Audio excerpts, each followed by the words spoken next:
Hi there, and welcome to the Anita Chat podcast. I'm your host, Anita Rombo, and this is the podcast for growth-oriented women to have authentic, real talk. Nothing is off the table here, but as an intuitive self-relationship coach, you'll find the content gravitates towards mindset, intentional action, spirituality, and all things wellness. So if you're ready to learn, laugh, show up, and glow up to be the best version of yourself, grab your favorite bevy, settle in, and we've got lots to chat about. Hello and welcome to another episode of I Need to Chat. If you are new around here, welcome. And if you've been enjoying the chat for a bit, thank you. I really, truly appreciate you. Now, today I want to chat about the power of staying open or surrendering. And for a lot of people, myself included, this has been a very valuable and at times difficult life lesson, but so very necessary as we navigate this thing called life. And so let's just start off with what the power of staying open is. To me, the power of staying open is literally being flexible and receptive to whatever comes next. It is the power of surrender. And it is the exact opposite of the control freak, perfectionistic, rigid person I used to be. What can I say? We're all works in progress, right? And if you are laughing because you know me when I say this, you may still think that those are very much my tendencies. And I would agree with you that I think I'm naturally wired to be a particular type of personality. I'm still very much prefer being a type A, being organized with a plan kind of girl, but I've come a long way. And so there have been many instances in my life where those tendencies to control, to be rigid, to have that plan, they served me and they continue to serve me. And so I am not going to be critical about having those tendencies. I'm actually going to give myself grace for loving a good solid plan because again, they've served me and I've benefited from that. But as I'm growing older and possibly a bit wiser, I'm leaning into and tempering that with the delicate balance and power of staying open, of literally going with the flow. Now, part of this could be because with each evolution of me, I've come to discover that life doesn't always go according to plan. And maybe you've also witnessed this in your life, right? Sometimes the things that you wanted aren't in fact what you want at all once you've gotten them. Sometimes the outcome shows up in a different way than you had imagined. So you get what you wanted, but in a totally different way. Sometimes, I mean, almost all the time, my timelines haven't shown up the way that I thought they would. Sometimes there's an unintended consequence, which could be both good or bad related to the plan, just things that I just didn't know or couldn't plan for. And so, despite how tightly I may hold on to that vision or dream, what I've discovered is I also need to stay open to that universal or divine plan out there. As a spiritual soul, this has been reinforced to me many a time. I mean, I read it in so many books. I've heard about it growing up my whole life, but I think it's only through doing life that you really come to see and appreciate that. And that universal or divine plan is something that you know nothing about. It's the plan that may be bigger or grander than you ever thought imaginable. And part of life is learning to let go and lean into those universal breadcrumbs and follow the path and explore the lessons along the way that are needed for your soul growth and evolution. The lesson of needing to let the universe happen for you as it is supposed to, not as you want it to, was a key lesson in my life. I'm going to tie this all together through some personal examples that can show you how the power of staying open really has served me and how I was able to lean into these universal breadcrumbs to follow the path to where I needed to be and also to where I am today. So let's start off with my university days. I have 3 university degrees, and the first one is in psychology with a minor in biology. So as a young university student pursuing my undergraduate in psychology and biology, I was always very fascinated with health and wellness. And that obviously explains all of my educational and work experiences to date. Although my commitment to health and wellness has shown up and manifested itself in different ways. So, anyways, I was very fascinated with the way we work from a body perspective and also the way we think and how our thoughts shape our health and well being as well. And unfortunately, we live in a time where a university degree is not enough. There's usually more that needs to come out of it. So I was thinking, okay, well, what's next? And the natural thought that came to mind was medical school. But for whatever reason, though I was really fascinated with all of this and with health and wellness, and biopsych degree would really position me well for medical school, it wasn't really where I wanted to be. And I leaned into the universal breadcrumbs and discovered the profession of occupational therapy. It was something that I'd never heard of before, but instantly when I heard about it, it really just resonated with my personal philosophy. And there was no question in my mind that that was the next path for me, that that was what I needed to lean into. And I would never have known it if I didn't follow the universal breadcrumbs that led me to that path or that discovery.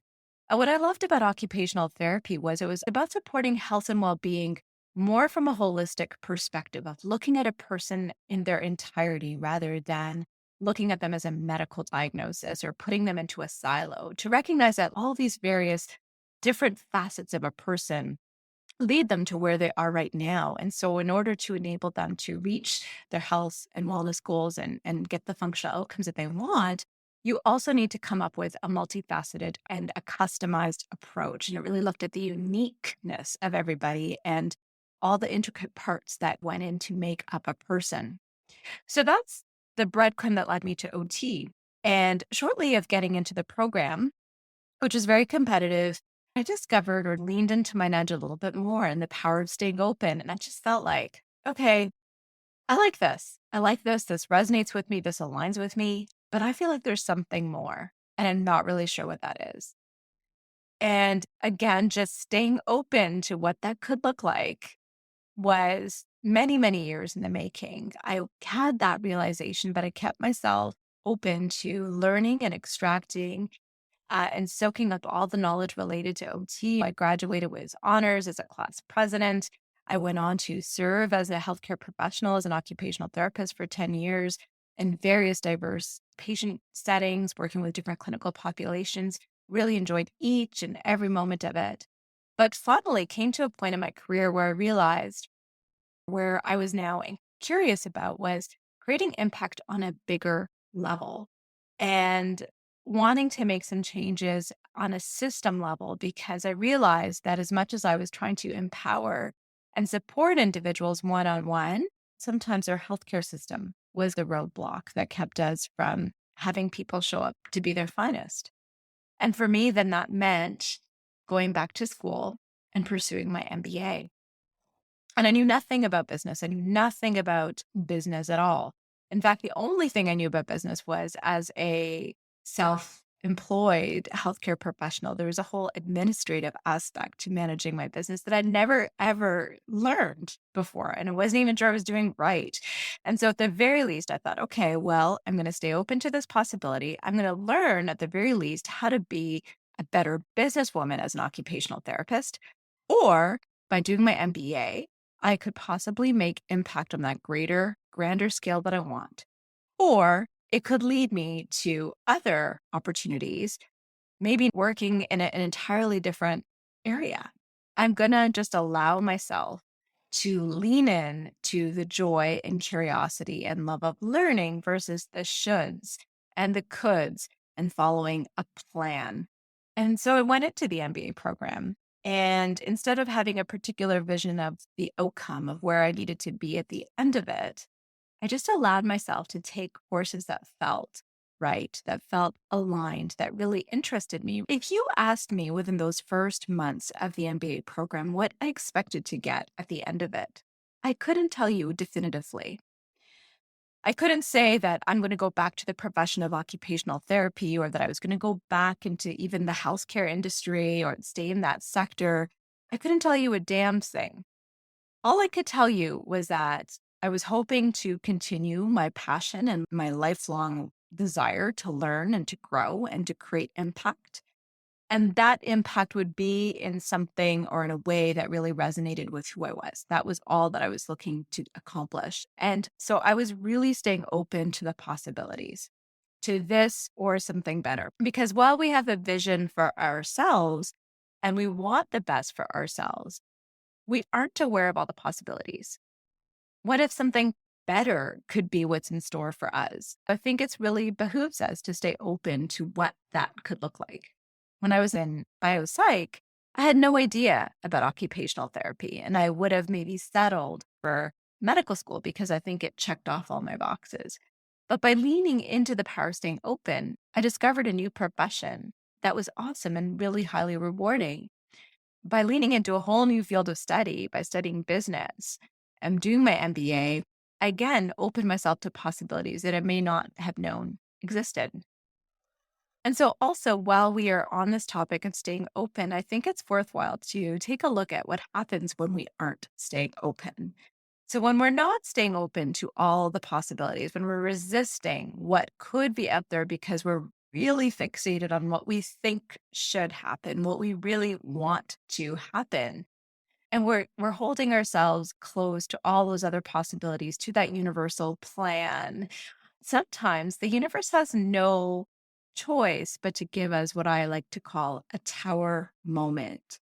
As an intuitive, I'm also a tarot card reader, and that's part of my morning meditative practice. But the Tower card is often a card that elicits a very strong reaction from people who get it in their readings. And the imagery is so powerful. It's basically, in most decks, it's a building that is burning down, a building without a door that's burning down, and people are jumping out the windows. And what it really signifies is a swift, abrupt change, something that you didn't see coming, and something that just levels the playing field and makes you maybe start all over or close to all over or create a reinvention in your life somehow. And so, another story that resonates with me here about holding on too tightly and not staying open enough, and then really leaning into staying open after that, is my journey of entrepreneurship. After I did my MBA, I continued to serve in the health and wellness industry, and I actually worked for a crown agency of the government, of our provincial government here in health. And I was involved in making big sweeping changes to the way healthcare is delivered through policies and setting standards. And it was work that I was incredibly proud of. And for some time again, I had this nudge that there was some more, and I wasn't really sure what that more was. And then as I leaned into that and stayed open to that, I got led down a path of writing a book, coaching. I was aligned to the right tools and resources and opportunities to pursue life in these direction. But I wasn't open enough to lean into them completely. I just felt like, nope, I am comfortable here. I've been serving in this capacity for 10 years. I have worked 20 years and 3 degrees in this sector, and I'm doing a good job and I'm on the right track. And, I have a nice, stable paycheck. And then the tower moment came.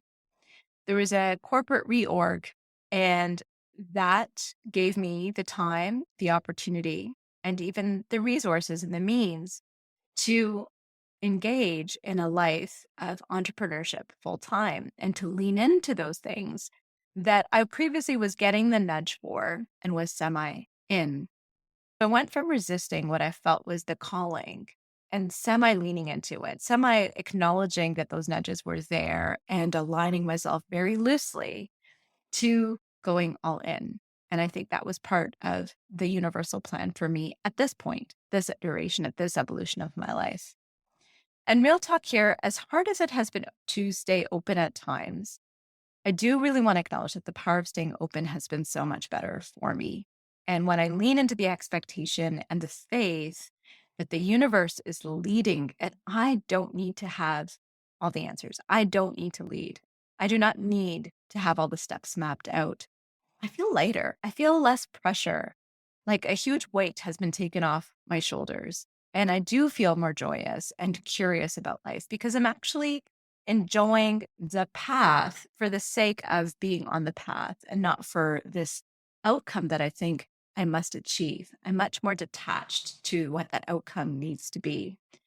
And for me, I personally prefer to be guided by those expansive energies of joy and curiosity rather than the energies of fear or panic or anxiety that things aren't going according to plan or that I should have already experienced this by now, or even guilt that I'm not as happy or fulfilled, but I can't turn back. It's too late to reinvent myself.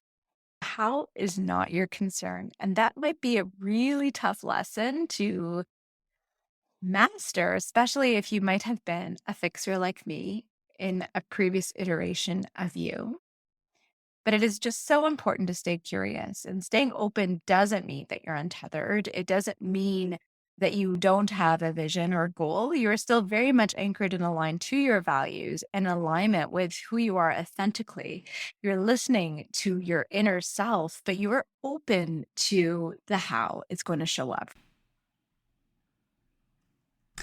And so, my friends, if you feel that you're on a path that may not be as exciting or lighting you up or making you feel content or fulfilled as it once did or you once thought it might, or if you feel that perhaps you have invested so much time, effort, and energy to move down this path and you're afraid to let go of that path and explore what else might be in the realm of possibilities for you.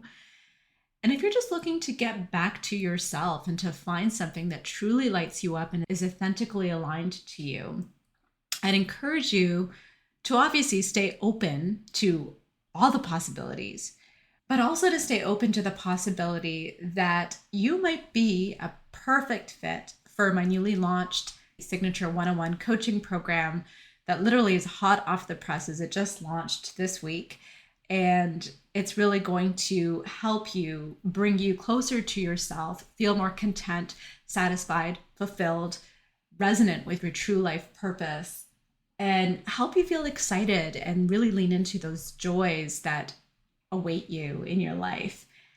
If any of that sounds like it's something that you could use, I would invite you to join in a conversation with me, and I'll include the link to have that conversation with me in the episode description. So on that note, my friends, I hope you have a wonderful week ahead, and I will talk to you next week. Bye for now. Thank you so much for tuning into this episode of the Anita Chat podcast. If you haven't taken a minute to leave a review, I would absolutely love to hear from you. All you need to do is to search for the show, click your star rating, and type in a few words. Also, if there's a specific topic you'd like to see covered in this podcast, if you'd like me to be your coach, or if you want to just chat, feel free to send me an email or shoot me a message through my IG, which you'll find in the show notes. The show notes will also contain any links to the freebies that were referenced in this episode. Until next time, friends, it's been great chatting with you.